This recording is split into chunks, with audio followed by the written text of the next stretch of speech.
Hi everyone, welcome back to my YouTube channel. My name is Lydia, and in today's video I'm going to be doing an update of my dyed hair. Okay, so a lot of people have asked questions as to, how is your hair texture after you dyed your hair?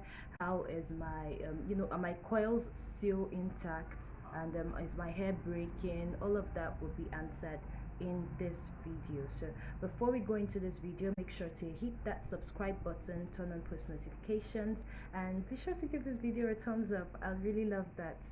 Thank you very much, and make sure to share with your friends as well.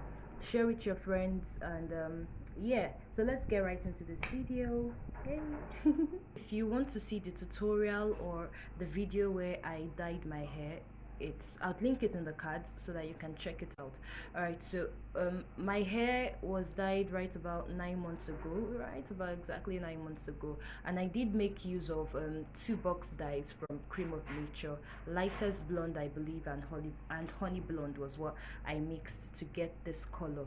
All right, so for the first question, which is is the color still there, like updates on the color? The only thing I can say is that the color did did get a bit darker over time. I guess that happens. Like, I've been dyeing my hair for quite an amount of time, so I sort of expected that, when you first dye your hair, it's usually very bright and loud, and then over time it just sort of calms down, sorry. So the color did calm down. Alrighty, so for the next question, which is, are my coils still intact? Yes, my coils are still intact. Now, a lot of people, well, a few people, well, maybe just one person did comment in the in the video to say that I bleached my hair. And no, I didn't bleach my hair, sorry.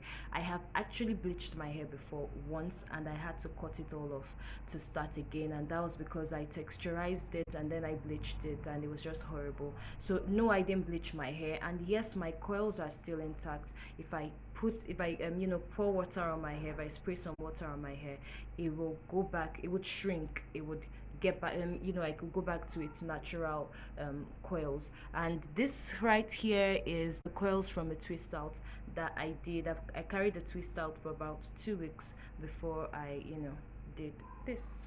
So alrighty, so moving on, I want to address the issue of it does my hair break? Now, everybody's hair breaks, but I think the amount of hair that would break is what should be our main concern. Now, when you dye your hair, it does dry out the hair. However, if you're dyeing your hair, you need to make sure that you increase or double your moisturizing schedule or regime or routine rather. So no, my hair doesn't break except when it's very, very dry. I usually just moisturize my hair. My hair is usually very moisturized, so as you guys can see, these ones are not, they are not dry, they are quite nice and fluffy. So I hope I've answered that question. Your hair will break if it's dry or if it's not moisturized properly. So moisturize your hair properly and you would avoid breaking or breakage when you dye your hair. Alrighty, so I hope I've answered everybody's questions. So yes, yes, yes, this is what my hair looks like. For those of you who sort of wanted to see, this is what it looks like. It's, you know, I've got new growth. I've got new growth from over like 9 months ago. Yeah, and so just make sure to moisturize your hair very properly. I'm not a professional, so I cannot tell you how to dye your hair. Very, I just know from experience. And then also, if you have to dye your hair yourself, make use of box dyes, because they come with instructions on how to. And do not mix dyes except you have your own experience. So thank you all for watching. I hope I answered everybody's questions. If there's any more questions, leave it in the comment section below and I will reply.